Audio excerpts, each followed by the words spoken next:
স্বাধীন বাংলা ভূত অনুসন্ধান প্রোগ্রামে স্বাগতম। আশা করি আপনারা সবাই ভালো আছেন আর ভালোর সাথে সর্বদাই আছেন। আমি বিদ্যুৎ আহমেদ স্বাধীন বাংলা নিউজে শুধু যে কাজ করি তা নয়, প্যারানর্মাল অনুষ্ঠান জীবনের ঝুঁকি নিয়ে করি।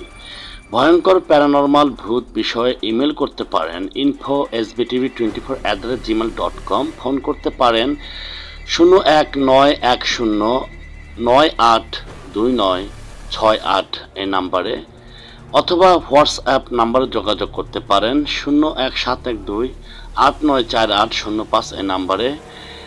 এখন রাত 1:30 আর রাত 1:30টার সময় আপনাকে প্রিয় স্বাধীন বাংলার ভূত অনুসন্ধান বিষয় নিয়ে হাজির হই আমি বিদ্যুৎ আহমেদ। যাই হোক, এটি সম্পূর্ণ সত্য ঘটনা, আর কথা না বাড়িয়ে অনুষ্ঠানে যাই।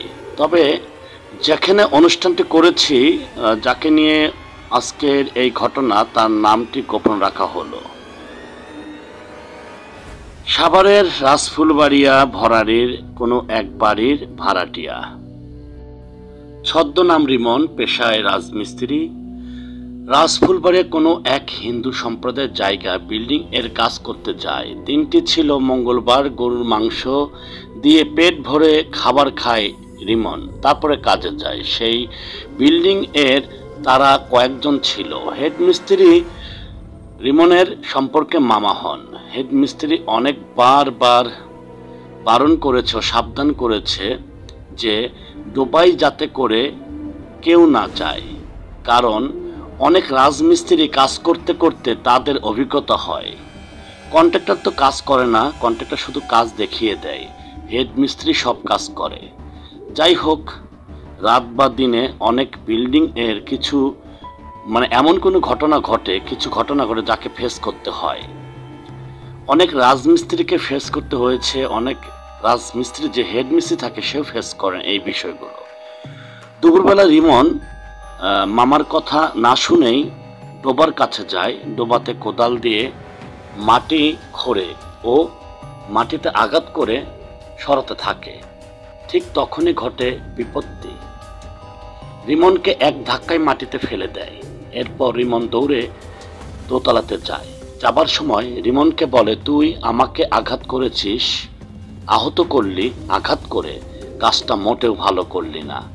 রিমন বিষয়টি গোপন রাখে, কারণ তার মামা শুনলে বকাঝকা দেবে এবং বকা দেবে, তাই রিমন বিষয়টি গোপন রাখে। এরপর রিমন এর প্রস্রাবের চাপ ধরে। ভয়ে নিচে নামতে সাহস পায় না রিমন।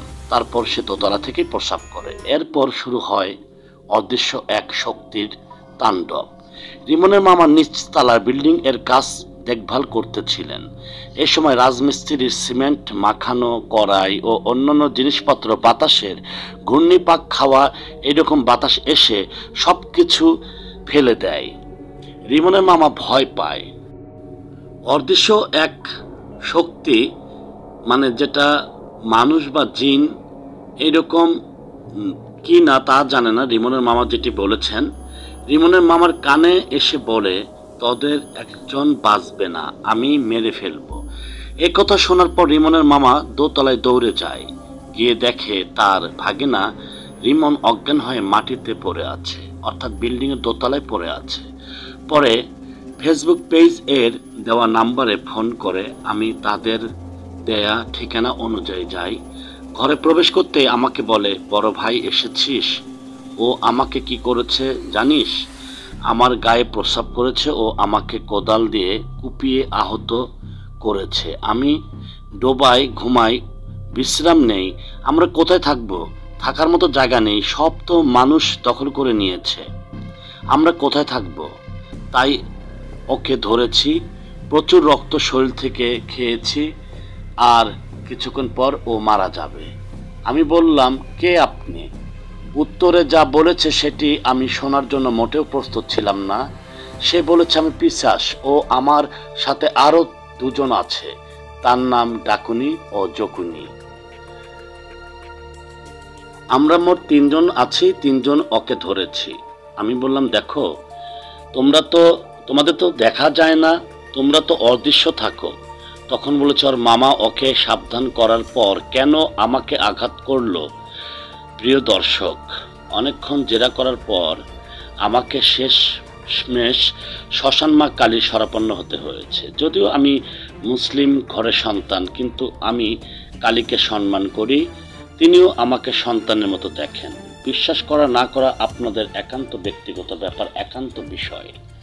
মা কালীকে যখন আমি ডাক দিই তখন এসে আমাকে বলে, বিদ্যুৎ অনেক জল দে, আর একটা গ্লাসে জল ওর সামনে রাখ। আমি যখন বলবো তখন ওকে খাওয়াবি, আমি যাওয়ার পর খাওয়াবি। আমি রিমনের উপর ভর করা ওর মুখ দিয়ে যে কথাগুলো বলেছে, সে কথাগুলো শোনার পর সে কিছুক্ষণ পর অজ্ঞান হয়ে যায়, অর্থাৎ রিমন অজ্ঞান হয়ে যায়। আমি সেই পানি রিমনের মুখে ছিটিয়ে দিই। পরে রিমন জ্ঞান ফিরিয়ে আসে ও আমি তাকে খাওয়াই। রিমনকে পানি খাওয়ানোর পর রিমন সুস্থ হয়। এরপর আমি সিঁড়ি দিয়ে নেমে যাই। আমি বাসার যাওয়ার সময় অদৃশ্য এক বাতাস আমার কানে এসে বলে, বিদ্যুৎ, কাজটা কি তুই ঠিক করেছিস? ও আমাকে আঘাত করলো, আমি আহত হলাম, ও আমার গায়ে প্রস্রাব করে দিল, তুই সঠিক বিচার করিস নাই। বিদ্যুৎ, কাজটা মোটেও ঠিক করিসনি। আবার পরমাকে ডাক দিয়ে এনেছিস। যাই হোক, তুই কাজটা ঠিক করিসনি, ভালো করিসনি। প্রিয় দর্শক ও শ্রোতা, যদি 1 ঘন্টা পর রিমনের বাসায় যেতাম তাহলে রিমনকে বাঁচানো যেত না। যারা শুনছেন, জিন ভূত পিশাচ সহজে কাউকে ধরে না। আমাদের অনেক ভুল আছে, এই ভুলের কারণে আমাদের অনেক মাসুল দিতে হয়। নাম্বার 1, আমরা নাপাক গায়ে থাকি, তখন এরা সুযোগ পায়। নাম্বার 2, বিভিন্ন জায়গায় প্রস্রাব করি। নাম্বার 3, সহবাস ও মাসিকের সময় যে কাপড় বা অন্যান্য মহিলারা যা ব্যবহার করে সেগুলো যেখানে সেখানে ফেলে দেওয়া। আমি পেশায় একজন সাংবাদিক, কিন্তু মানুষের অদৃশ্য শক্তির কাছে মৃত্যুর দিকে ধাবিত হয়। এটি কষ্টের বিষয়, কেননা ডাক্তার এর চিকিৎসায় বের করতে পারে নাই সেই রোগ, বা কোনো রোগ নেই এরকম বিষয়ে আমরা শুনে থাকি যে ডাক্তার রোগ ধরতে পারে না। যার ফলশ্রুতিতে মানুষের সেবা করার জন্য এই বিষয় শিখেছি, তবে গোপন রাখলাম কার কাছে শিখেছি। ধন্যবাদ, ভালো থাকবেন।